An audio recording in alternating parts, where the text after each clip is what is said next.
Right, this is another edition of One Chimp with Special Friends, and I've just got Peter Murphy joining us right now. Hey, Peter, how are you doing, buddy? I'm good. Rather subdued. What's going on? I've been given some things from my work, a statement I have to make, if you don't mind. Oh, okay, all right. All my opinions are my opinions. They're not the opinions of the people that I work for.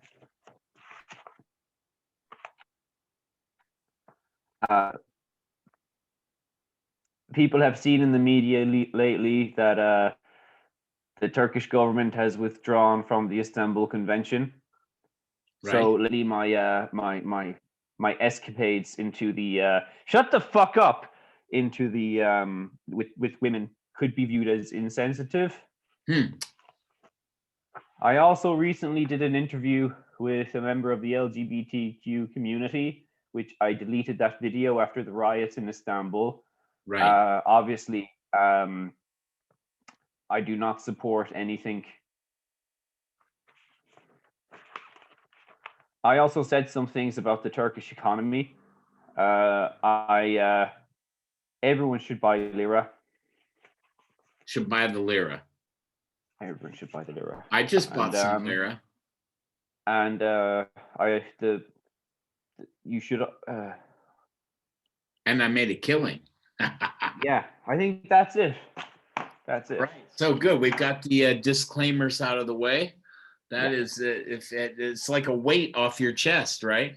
It is, yeah. And I got my McDonald's, so God bless America. That's the topic for tonight. Yeah, we're going to talk a little bit about God blessing America too.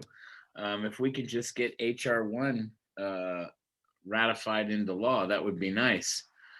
So we'll talk a little bit about that, the voting rights reform, that the sweeping changes. Hopefully we'll talk about that. We're just waiting on Jake now, who is on his way in the room.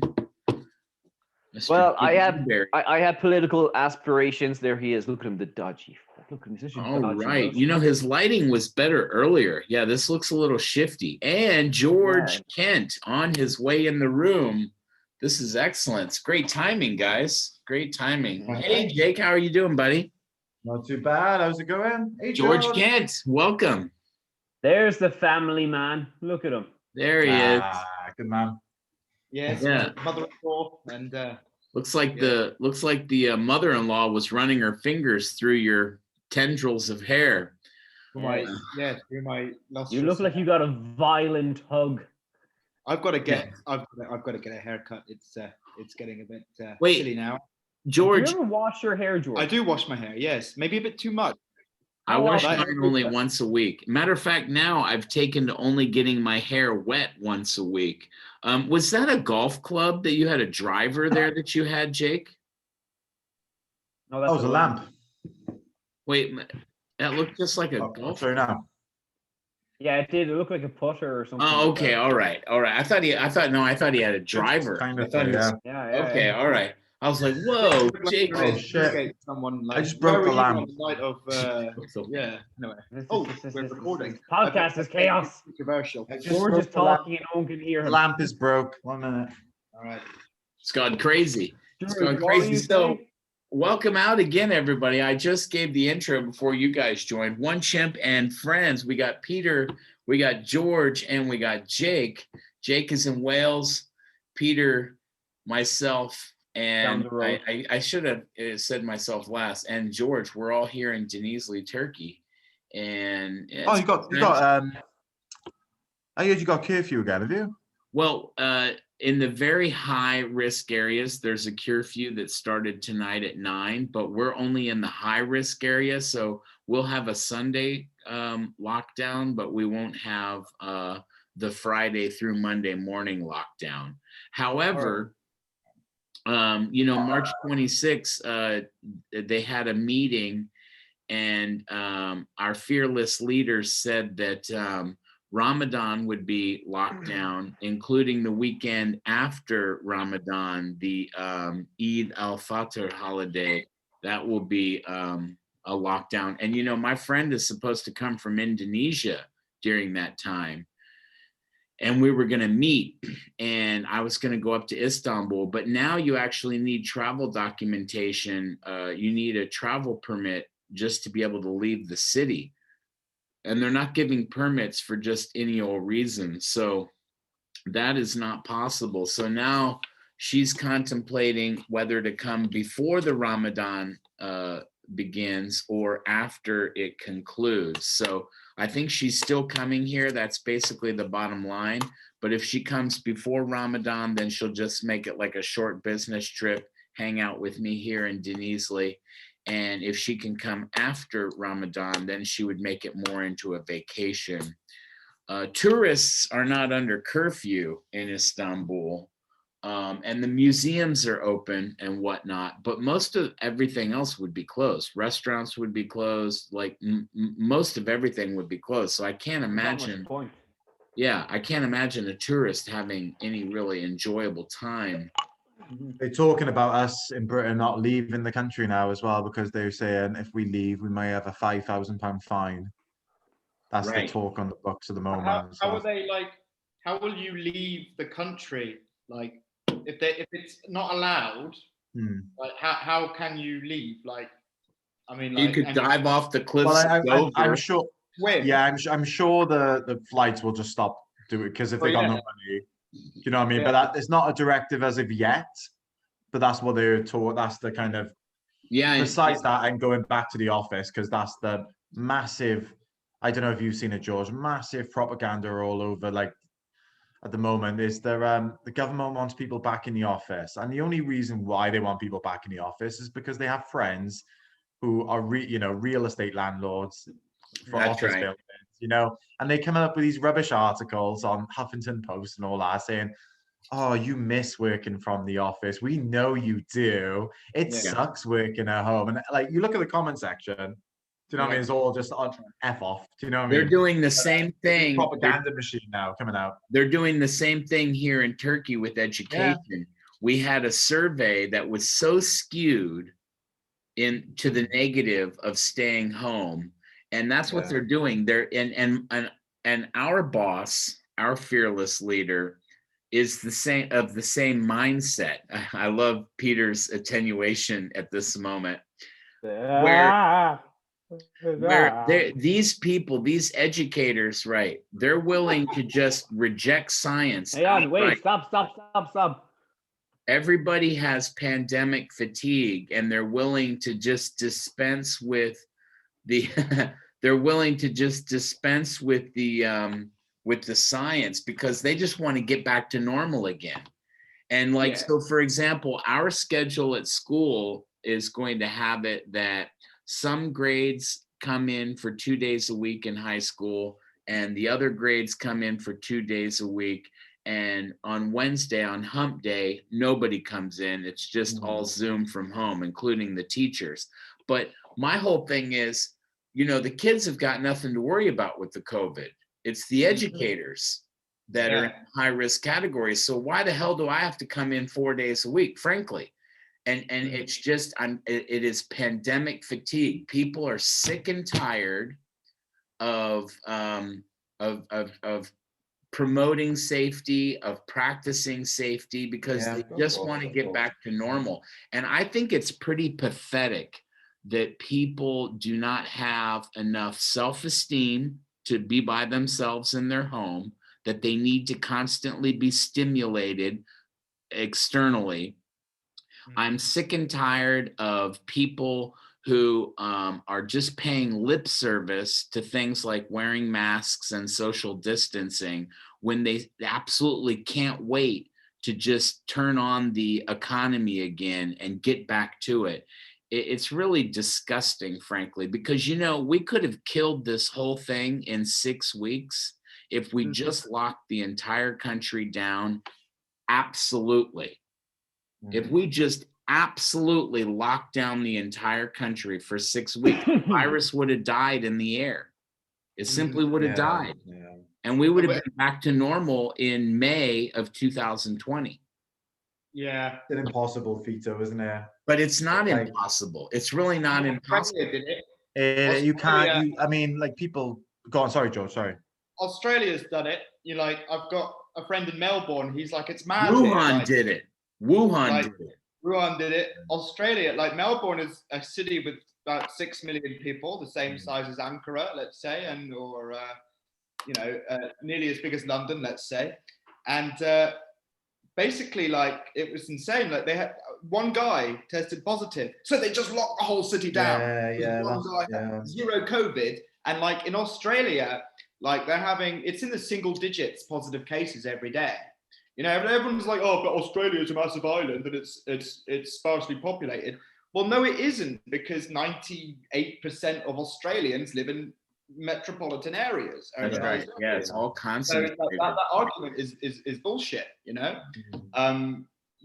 Obviously it's an island. It has an advantage there, but then you could say the same thing for the UK, which is also an island. But I get people want normality. I want normality. Me and AJ booked a trip to London in May now, and just because, and I'm not even thinking about COVID. I'll be honest with you. I'm just like, I want to get out of this village. Do you know what I mean? And just have a bit. Your vaccination rates are quite good in the UK. We doing really, like, I got friends now who are like a year older than me, and they've had their vaccine now. So it's a matter of days, if not weeks, if not days now, until me and AJ get ours and stuff. So it's a bit. I'm a bit shocked, to be honest, by how fast it's gone in UK. I thought people my age wouldn't be getting the vaccine until, like, do you know what I mean? Like December even. No, exactly. Like, wow, it's like 2 to 3 weeks ago we were having this conversation, and you had sort of alluded to the idea that by the time they get to us, they'll have to go right back up to the seniors again, and it may never get to us, right? Yeah. It just may never trickle down to. I know, well, it has. Yeah. Well, I'm not sure at all on the statistics, but I think Britain must be behind Israel. I think, like, just. Oh, Israel's way ahead. Yeah, that's what I mean. Israel's ahead. I think it's like 8 million people. It's 8 million people versus however many you have there in the UK. So yeah, considerable difference. But Ireland only has 5 million, and we've done nothing. Well, yeah. But that's the EU. Europe's had real trouble with it, isn't it? Huh? Sorry, Europe's had big trouble with it, haven't they?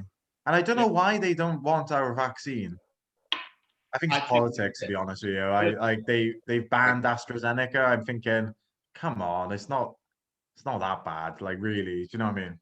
I remember when I broke up with my girlfriend, and she broke up with me, and I was really sort of like bitter about it. And then I crashed my car. I didn't have a car, and she offered to like give me a lift, and I was like, no. Because it's the exact same thing. The exact same thing. I'd rather die, I get where you're at. That's right. Walk, because I'm shocked as well. For we're on the other end of that. I thought we would be begging Europe to like, oh, please give us vaccine. Do you know what I mean? We'd be the ones like saying, no, we don't want your vaccine, Europe. But because we've done all right.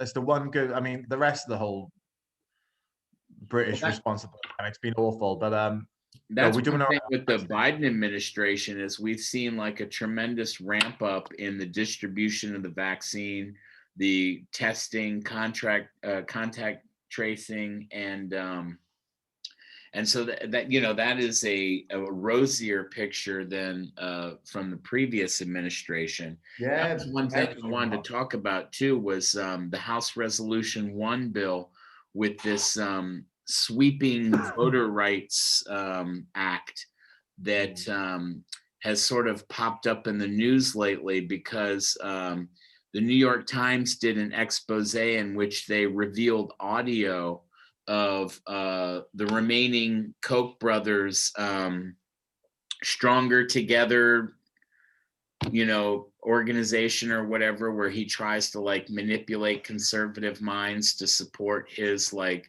billionaire ideology, particularly as it relates to politics. And so we had sort of touched on this earlier, and what I wanted to do was just sort of touch on what is in HR1, right? Because this is a thing. So now you can see, obviously, I brought a page up because my face is glowing. So HR1, they're calling it the For the People Act. It's a sweeping package of pro-democracy and anti-corruption reforms to put power back in the hands of the American people by ending the dominance of big money in politics, making it easier, not harder, to vote, and ensuring that politicians actually serve the public interest. So this is obviously the most transformational and comprehensive democracy reforms in more than 4 decades in the US. And it follows through on an election promise made by Democrats to clean up the chaos and corruption in Washington. So one thing it does is improve access. HR1 expands the access to the ballot by taking aim at key institutional barriers to voting, such as the registration systems, which are quite burdensome, the limited voting hours, and many other roadblocks. So it seeks to create automatic voter registration across the country, ensures that individuals who have completed felony sentences have their full rights restored, expands voting by mail and early voting, and modernizes the US voting system. So those are pretty important sort of touchstones. If you can modernize this system, you see.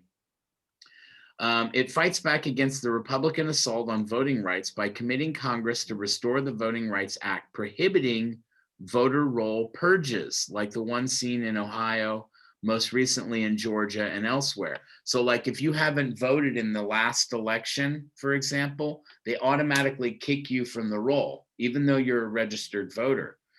You know, the point is that Republicans concede that the only way that they can win elections is by removing the number of registered voters that can vote, because their policies are so archaic and obviously not beneficial really to anybody other than like a select few people that they know that they can't win. So they have to game the system, right? They have to whittle down numbers.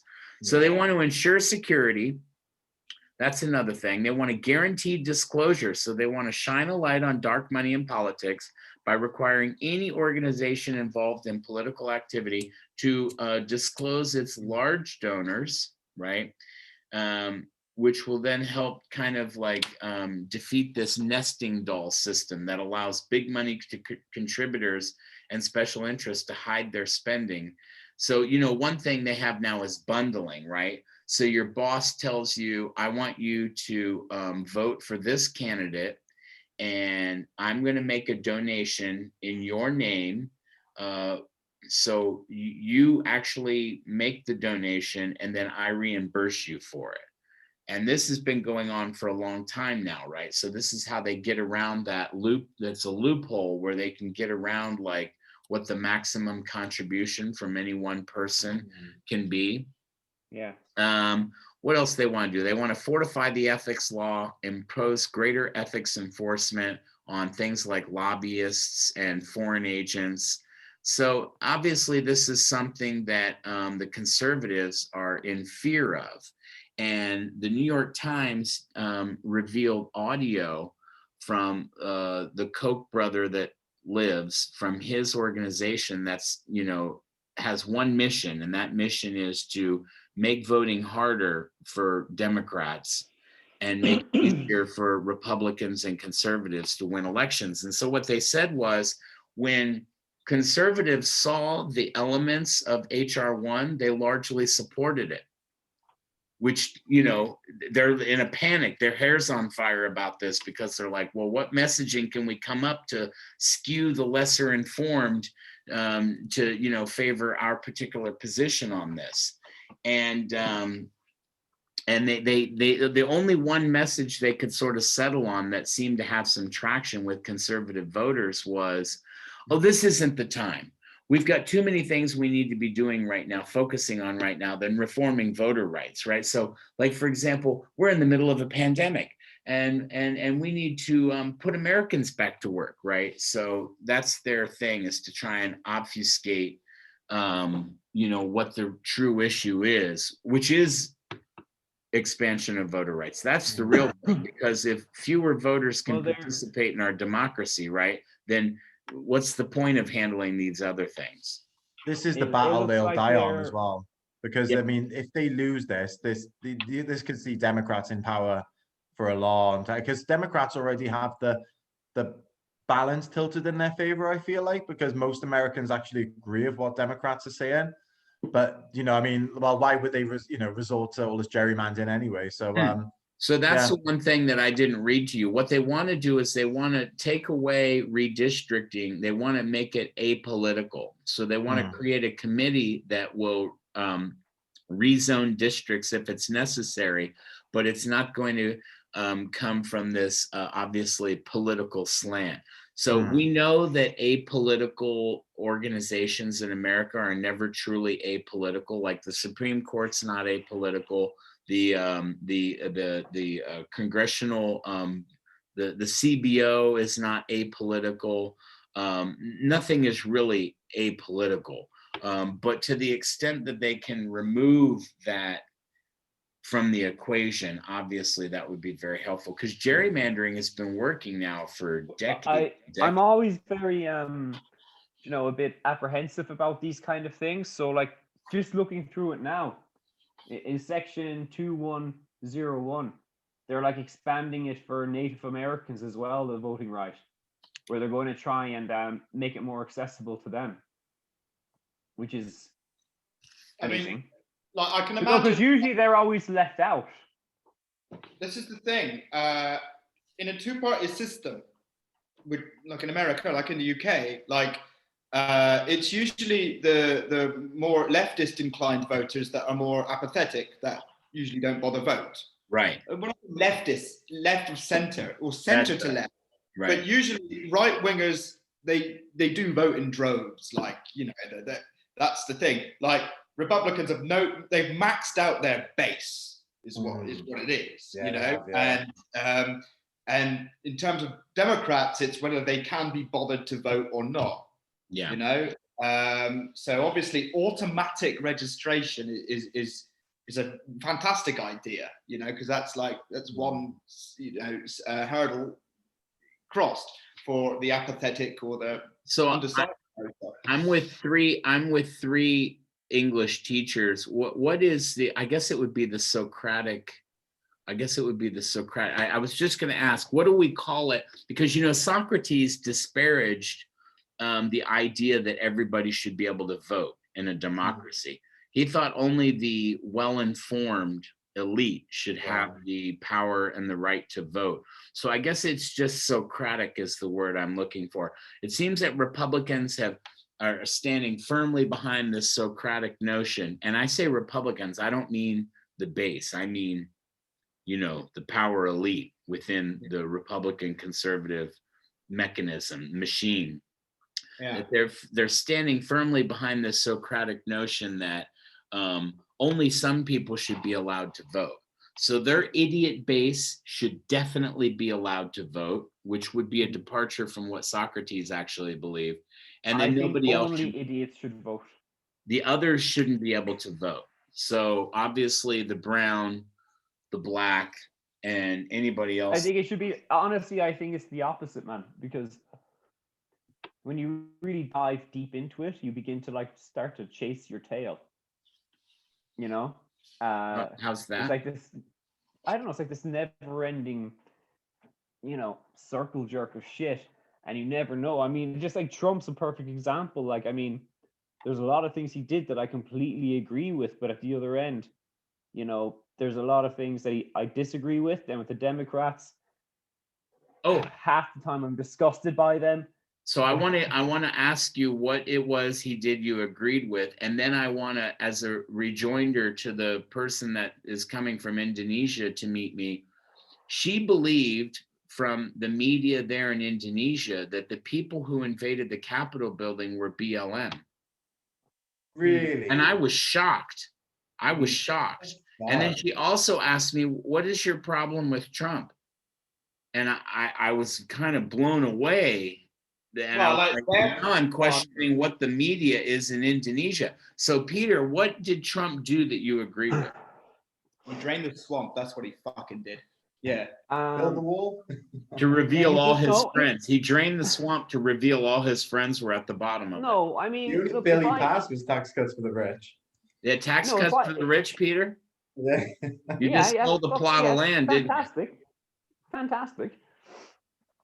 Okay, Good. so that's tongue in cheek then. No, I'm curious though. Because my best friend is a Trump supporter, and I can't for the life of me figure out why he is. I think that I'm not saying I support Trump. Oh. I'm not saying I support Trump. Well, you don't have to support him now because he's like in Mar-a-Lago, just like. Yeah, I mean, you put me on the spot here, but I stand by my statement. Like I'm just trying to think back. Like it seems like a lifetime ago that he was like our life. Well, he's pro golf. We know that he's pro golf. I like golf. He also believes in grabbing him by the pussy, right? And you can't go in like a bitch. If you're gonna like try and seduce a woman, you can't go in like a bitch. So it's the rich man's MAGA hat. Yeah, I was thinking the same. Yeah, let me get my. The best thing Trump did was give, the left a long, hard look at themselves, and I guess, he taught the left a lesson, about snobbery and all of these, No, hang on. If Obama comes out, no, this is what I fucking hate about it, because if Obama comes out, and I love Obama, if he comes out and kind of says, we want people to come into this country, of course we do, but they must come in legally. Everyone claps. Yeah. Trump says, I'm going to build a wall. We want people to come to our country. We love everybody. But we have to build a wall because you can't come illegally. And everyone's like, boo. Yeah, but Peter, I think boo, it was the rapist part of that speech that people didn't. Well, do you know what? No, I mean, he said they were all rapists. But there are rapists in every country, okay? There are rapists. Yeah, but like, why would you say that? And like, he could imagine if he didn't say, and some are good people. They're rapists. I mean, the entire nation of people, and you have to. Do you know what I mean? He stopped himself. Oh yeah, some are good people. Do you know what I mean? Like, what? You fucking idiot. Sorry. Yeah, he's a moron. But it doesn't matter because the people he was referencing, they actually don't care. I mean, the Latinos, for the most part, it's weird. They really don't give a shit. Muslims, it's white people who are getting their knickers in the twist about it. They're all like, and then you have Latinos. Everybody loves Trump here in Turkey. Irish or blacks or whatever. They really don't care because they have bigger problems. Well, there's time on their hands who have time to. There's sort of two sides to that. There's sort of two sides to that Trump fanaticism phenomena. As we talk about like minorities in the U.S. or even outside, like as you referenced, George, here in Turkey, his popularity. A lot of it is the cult of personality and the mythology that surrounds this cult of personality. The idea that he's successful, which is the biggest lie ever told. He's not a successful business person. He's a loser. He is a massive loser. Yeah, and the other part is we know that like the Latinx community has typically, traditionally, always voted conservative because they're quite religious, staunchly religious. And of course, there's in the two-party system of America, there's only one party that really Bible thumps more than the other, and that's the Republicans. So that's a gimme when you think about that, especially like when you think of South Florida and the Cuban community, who like they by and large vote Republican. Like it's crazy. It's totally counterintuitive, but that's what they do. You don't bother them with the facts. And I think the other part of it, like I said, is just like the belief in the mythology. They believe the mythology that he's successful. They have aspirations to be successful. And so to the extent that he represents a vision for themselves that they would like to have, they would just, and then I guess there's another part too, especially when we talk about the American base that supports Trump, it's again aspirational. It's this idea that, well, I might one day be super wealthy myself, and what policies and laws are going to be in place that tax me into oblivion. And so I would never support that. I'm tired of paying the taxes I'm paying now. Imagine if I became a multimillionaire, the amount of taxes I'd have to pay. So but it's all a fiction that people like the Koch brothers, now there's one, that they pushed for years and years and years. This notion that, well, you really don't support being like taxed, right, for your success, do you? And so for this reason, you can't support anything the Democrats I do not. support. So, unfortunately, like we live in a nation of, not that we are living in that nation, but in the United States, it's the dishonesty, the disinformation campaign, the propaganda, the misinformation is rampant within the right. And but it's the cardinal rule, isn't it? Sorry, Martin. Yeah. Look after your working class, and that will win you the election. Yes, create jobs. And whatever that is. That's something Trump never did he? That's he right. had so many opportunities, and that's something Biden is actually doing now.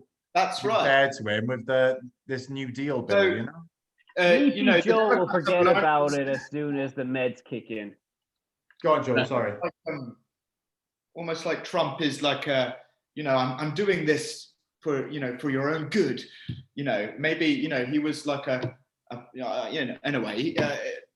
Hopefully the Democrats have learned their lesson now. Look after your working class. This reminds the Democrats. This reminds me of conversations that we had 5 years ago when Trump was campaigning for the presidency. And we used to talk about this, like, what if Trump wins, And I used to say, I sort of said it numerous times that, well, what I hope will happen if Trump wins is that he'll break the system so badly that it forces us to reevaluate everything.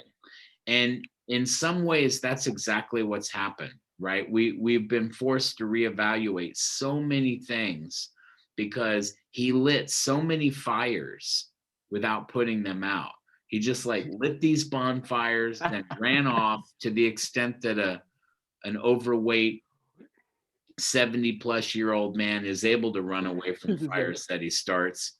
Yeah, and I just remember him drinking his water. With two hands. In my book, The Art of the Deal. And that's fine. That's nothing wrong with that, But we just have don't act small like hands. a big What are you man. gonna do? Like, so yeah, just don't act like a big man and then take my good hand. Take my good hand. Yeah.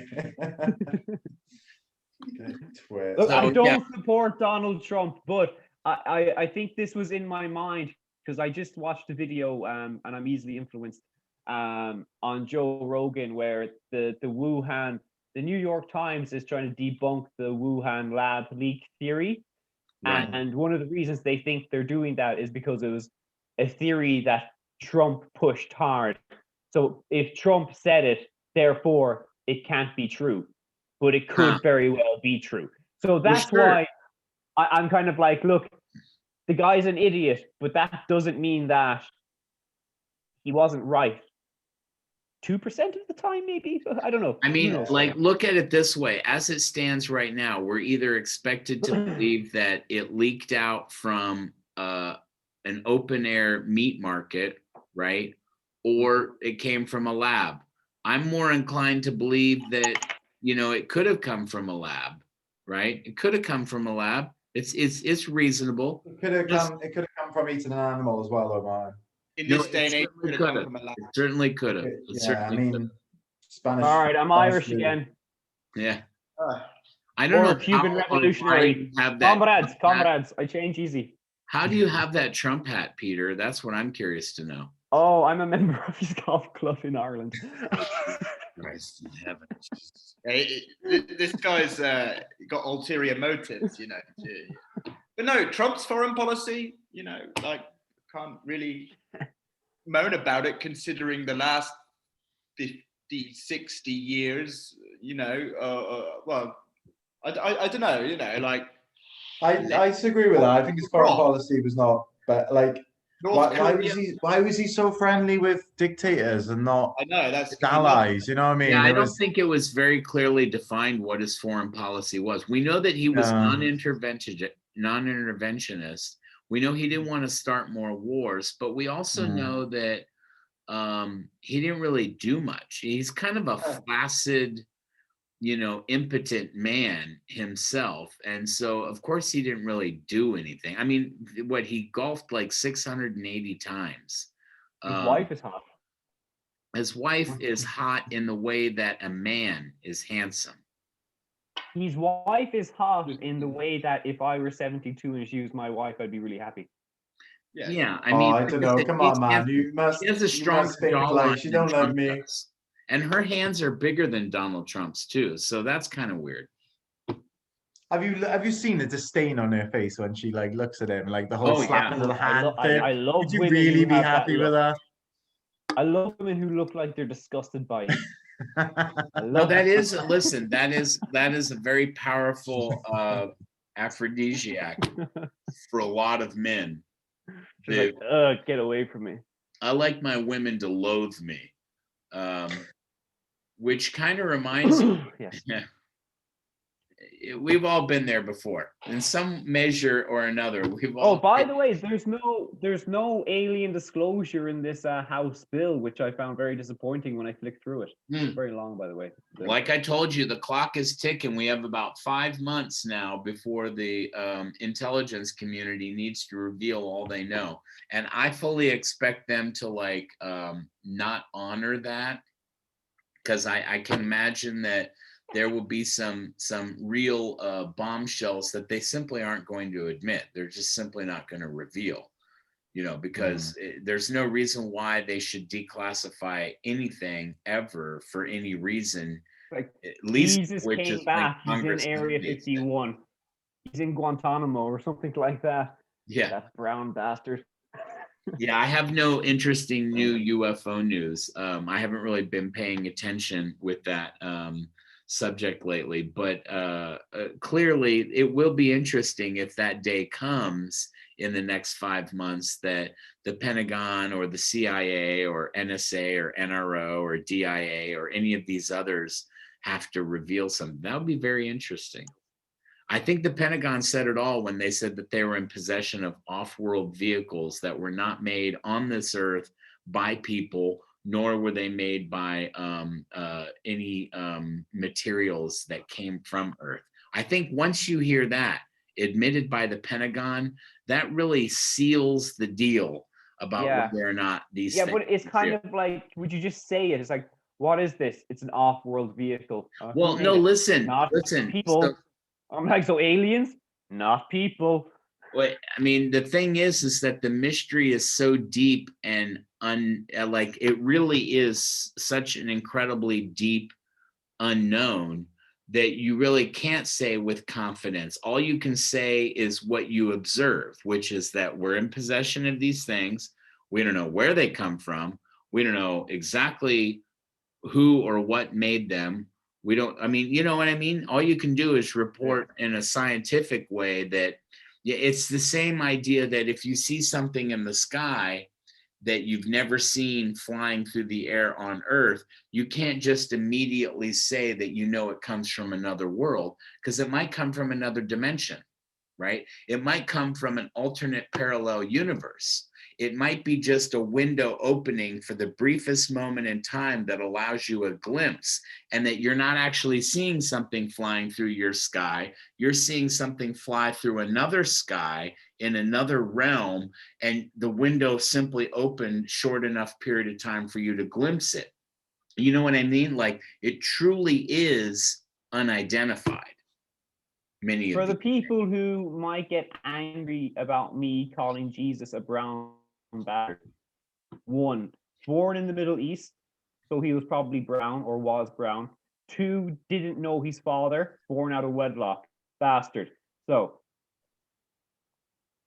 Good Friday today. Good Friday. Yeah, right. Yeah, a couple days from now, they're gonna string him up on that. Well, I guess they didn't string him up; they nailed him up to the cross. So yeah. Yeah, they use nails. It's better than. No, they put him up there today. It was today. Oh yeah, yeah, he's on Golgotha right now, but it took him a while to die, right? It did. And then he came back on Sunday. Put up a good fight, which some argue is like what you would do, and then also ascended into heaven. So thanks to the UFOs for the ascension into heaven. Something we could all learn from, putting up a good fight, not dying quickly in these coronavirus times. It's a message. Yeah, I think we're less than a minute now, guys.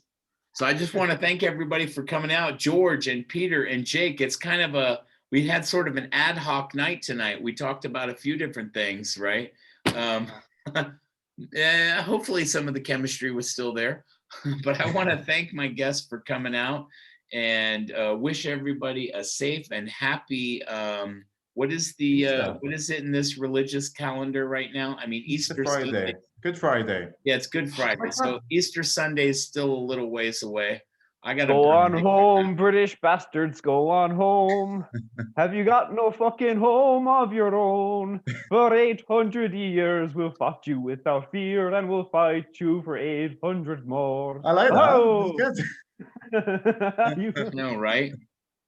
I don't know how we ended. What glasses you got on? Yeah, he brought the glasses out tonight. Exactly. You look like Bono. Does. You got a cab, you got a feed Africa, feed Africa. Yeah, it looks orange shaded there, doesn't it? In the name. Yeah, feed Africa. Yeah. Hello. Here's a song. Hello. This is the after he sold out part. This is the after he sold out. Yeah. Definitely. Yeah. Jacques Chirac, you are an asshole.